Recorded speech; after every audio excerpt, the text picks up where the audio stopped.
misalkan di trimester 1 Iya. gitu, mual muntah, aman nggak sih beli obat-obat yang di warung atau yang di apotik ya, misalkan obat-obat yang menekan mual selama di perjalanan. Tapi tidak perlu khawatir sebenarnya. Rata-rata obat-obat yang dijual di apotik, Iya. yang dijual secara bebas tanpa resep dokter, itu aman digunakan selama perjalanan. Teen mothers, ya teen mothers atau adolescent pregnancy. Jadi kehamilan di usia remaja. Memang kejadiannya di Asia Tenggara, termasuk khususnya di Indonesia itu menurun kejadiannya.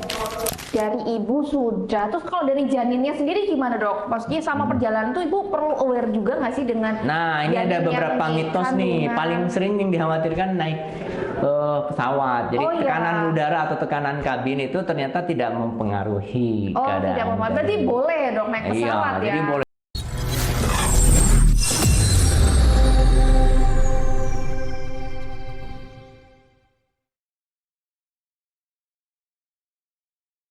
Halo, ketemu lagi dengan saya Ocha di Opseria, obrolan seru dan Ceria. ceria.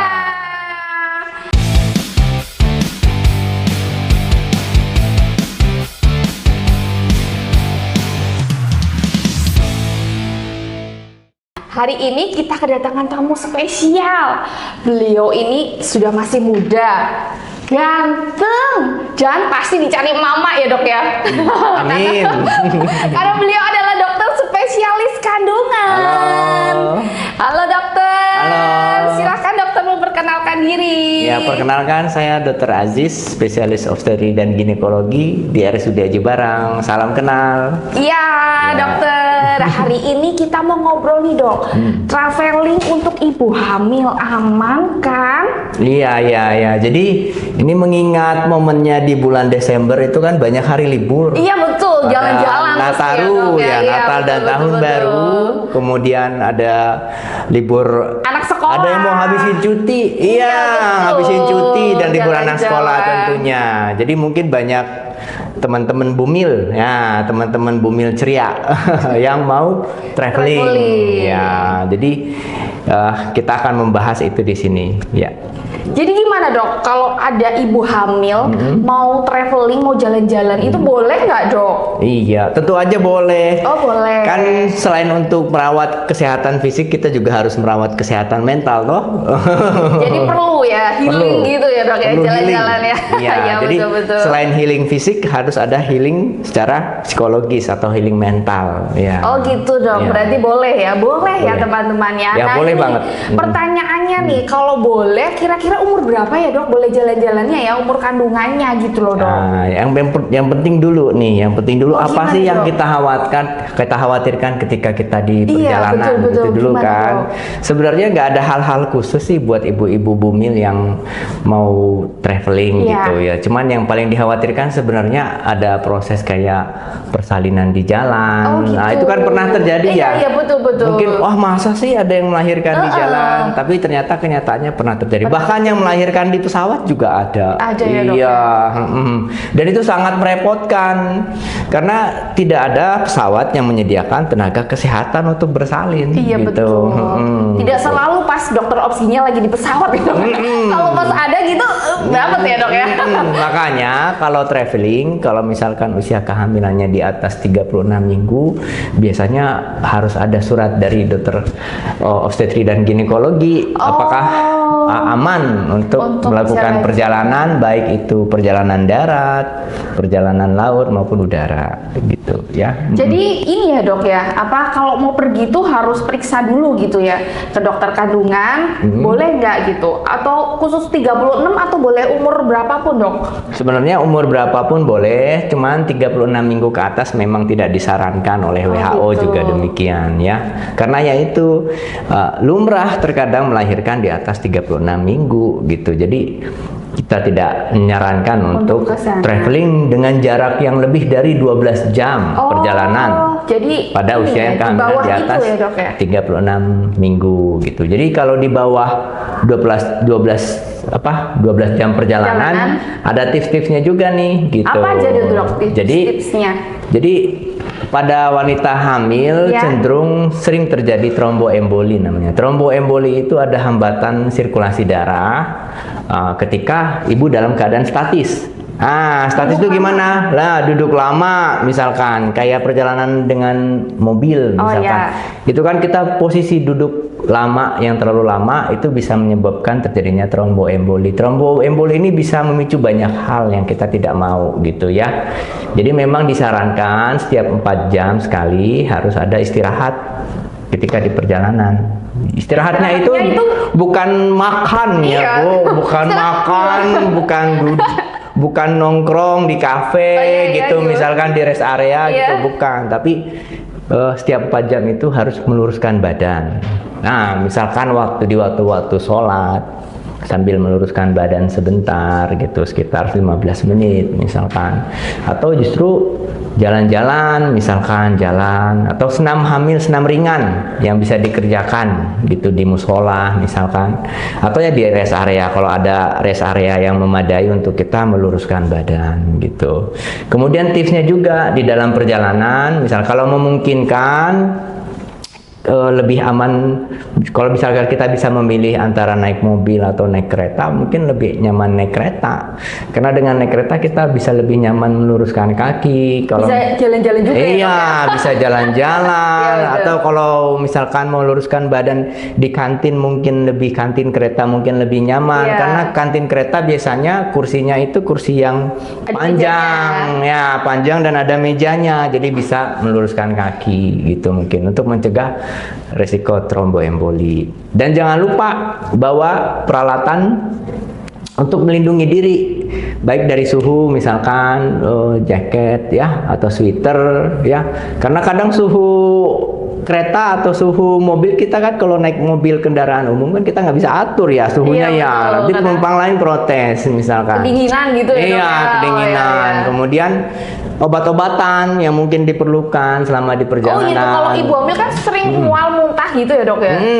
Misalkan di trimester 1 gitu, mual muntah, aman nggak sih beli obat-obat yang di warung atau yang di apotik ya, misalkan obat-obat yang menekan mual selama di perjalanan. Tapi tidak perlu khawatir sebenarnya. Rata-rata obat-obat yang dijual di apotik, yang dijual secara bebas tanpa resep dokter, itu aman digunakan selama perjalanan. Selama perjalanan boleh berarti ya?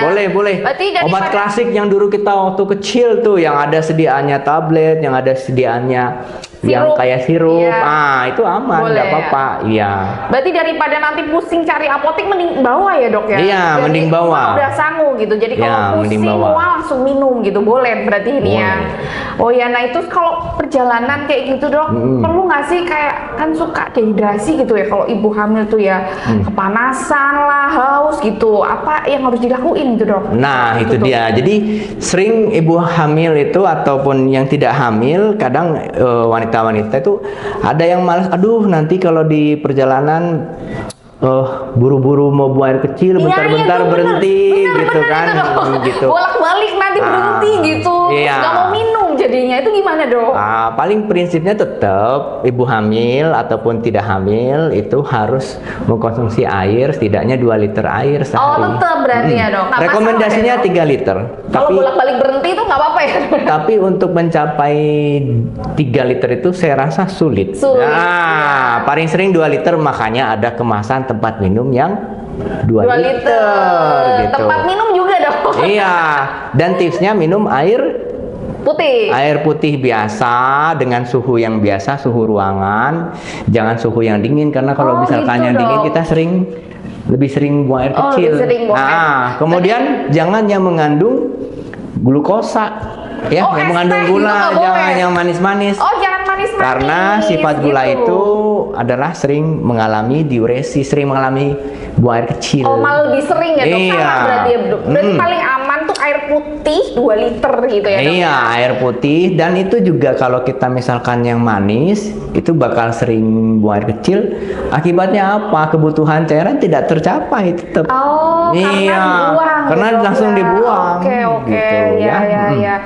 Berarti harus itu ya, perhatikan air putih 2 liter teman-teman. Iya. Boleh berarti ya. Iya. Nah ini kalau tadi sudah dehidrasi, terus kalau capek tadi istirahat ya dok ya, 15 menit senam. Nah terus kalau ibu hamil ini ada masalah-masalah khusus, sakit-sakit gitu gimana dok? Boleh jalan-jalan nggak? Itu dia. Jadi itu perlunya ke dokter kandungan bagi ibu hamil dengan kondisi tertentu, kondisi-kondisi khusus. Oh ya. Iya, misalkan ada penyakit asma, misalkan ada penyakit jantung, kemudian ada hipertensi, di mana kita tahu hipertensi dalam kehamilan itu yang paling sering menyebabkan meningkatnya morbiditas maupun mortalitas bumil gitu ya.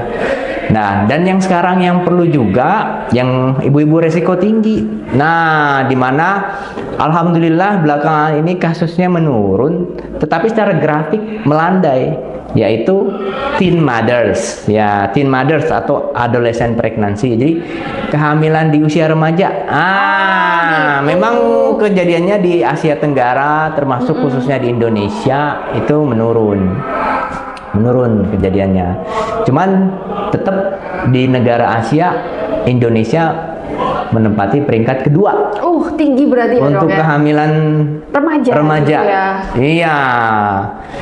Namun ada juga tren yang meningkat nih selain kehamilan remaja. Nah, ini kita bahas traveling, tapi saya sedikit singgung kehamilan resiko tinggi. Karena pada saat traveling ini juga kehamilan resiko tinggi itu mendapat perhatian khusus ketika di perjalanan. Tentu yang namanya resiko tinggi banyak hal-hal yang harus kita cegah dong, ya. Iya dok. Apa aja Jadi, dok? yang berikutnya adalah older pregnancy. Jadi kehamilan di usia tua. gitu ya. Iya. Bahaya gitu ya dok ya.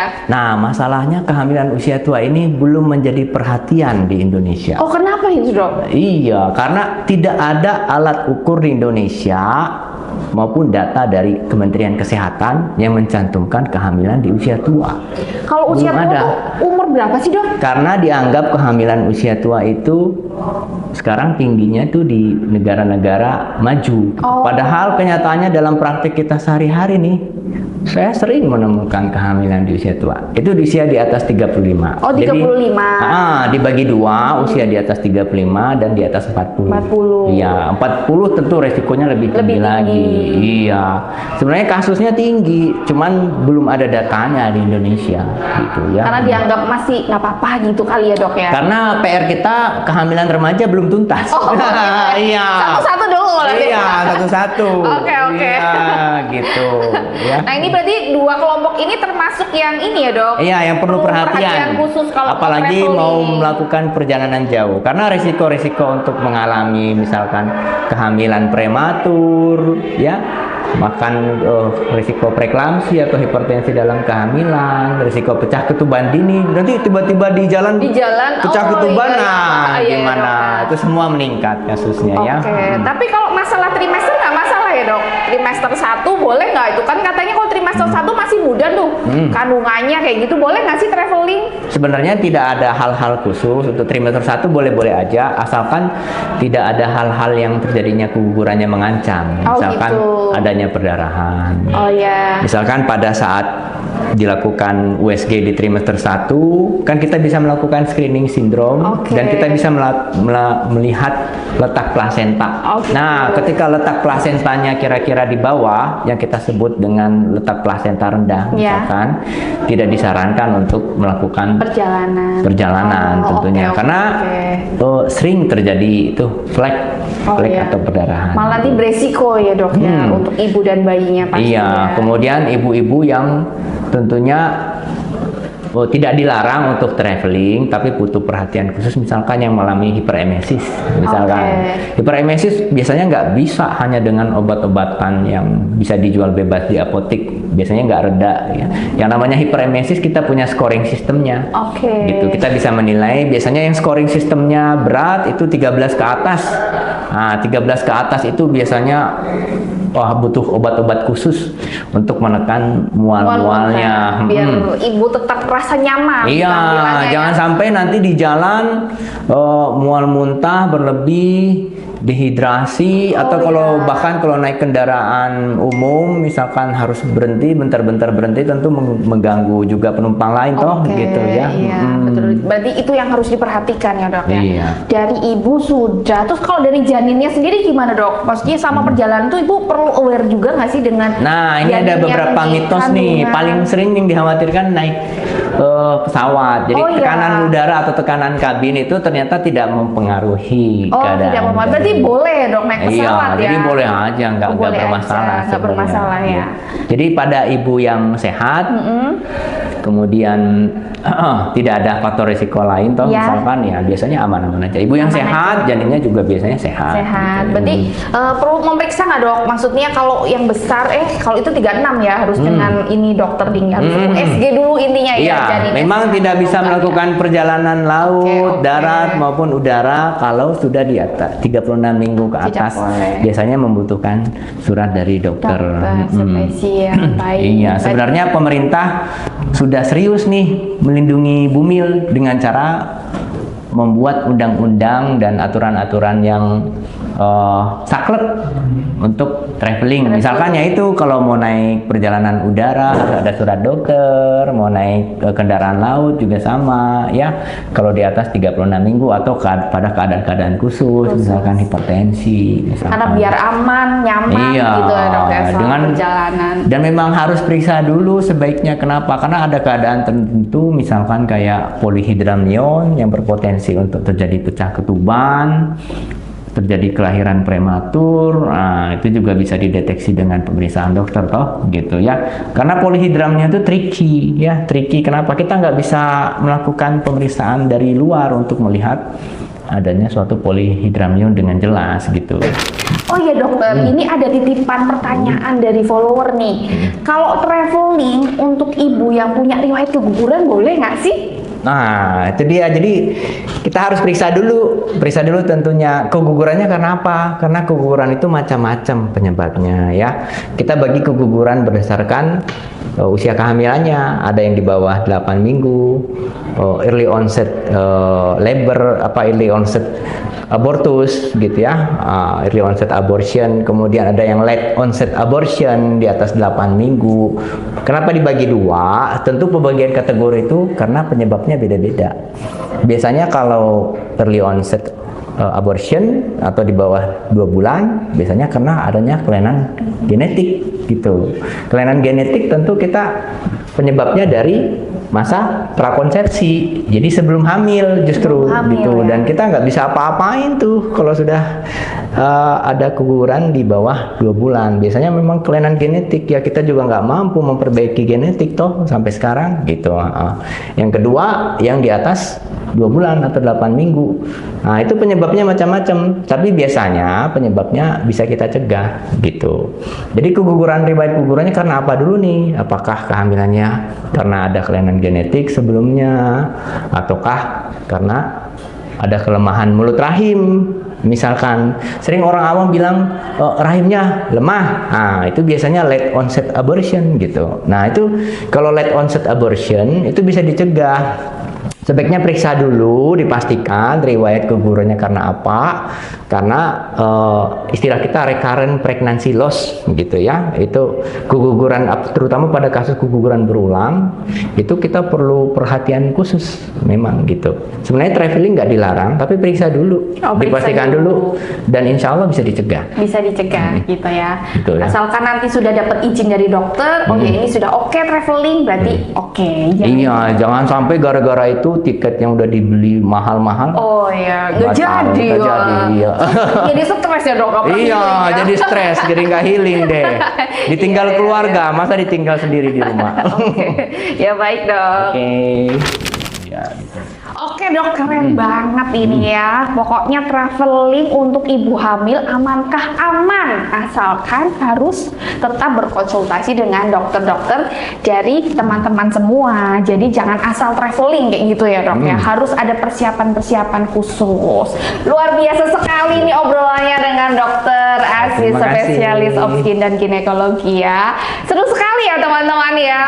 Baiklah, obseria kita saat ini kita akhiri. kasih. Kita akan bertemu lagi di Opseria selanjutnya. Salam ceria.